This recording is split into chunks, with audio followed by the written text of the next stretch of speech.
I want to show you a couple things about these wood panels that I think are really important to know when you're ordering. It goes farther than color on these things. There's a lot of companies that make these, and some are better than others for various reasons. This panel, I'm going to show you the good things about it, and I'm also going to show you one thing that you just need to be aware of. It's not anything that's bad, but it is something that can kind of mess you up a little bit when you're installing them. All these panels have different things about them that you're going to want to be aware of. One of the good things about it is that on the back there is an offset right there. The felt meeting the wood on the one side, the slat is just a little bit over from the felt, which allows you to overlap the other side. This side here will fall underneath that slat as you're connecting the panels. Now that's important if you have like a painted wall or something behind that's a color that might stand out if the seam isn't exactly perfect. Some of these panels, the felt matches up exactly to the slat and it relies on a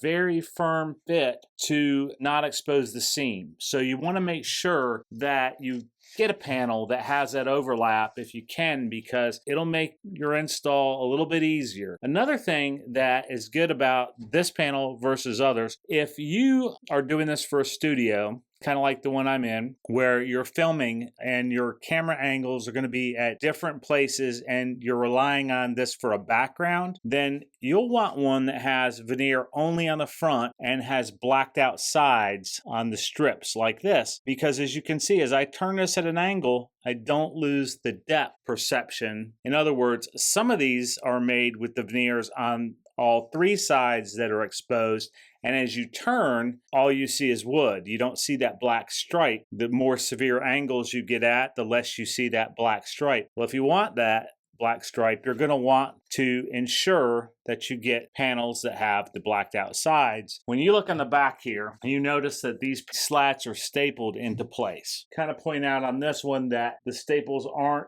as equal on all of them. These are about, I don't know, 4 or 5 inches apart. And then this one is probably more like 7 or maybe even 8 inches. That's okay. There's nothing wrong with that. I've seen a lot of panels that don't have staples for even more of a distance than this. So that's not a real problem, although you do more staples is better than less, I would say that. Because when you cut out 4 outlets, if your cut is in here, then some of your slats on the other side are gonna maybe need to be reinforced with a little bit of adhesive. The thing about these that some people have problems with is how do they cut out for outlets? Like if you're doing a whole wall, how do you measure and make sure that you don't mess up a panel when you're, because it can be extremely difficult to measure the exact place at an outlet and then finagle this into place. There's a real easy way to do it. The easy way to cut out for outlets, the trick that I use is I use double-sided tape on the outlet itself. So I'll unscrew the screw that holds the outlet cover into place,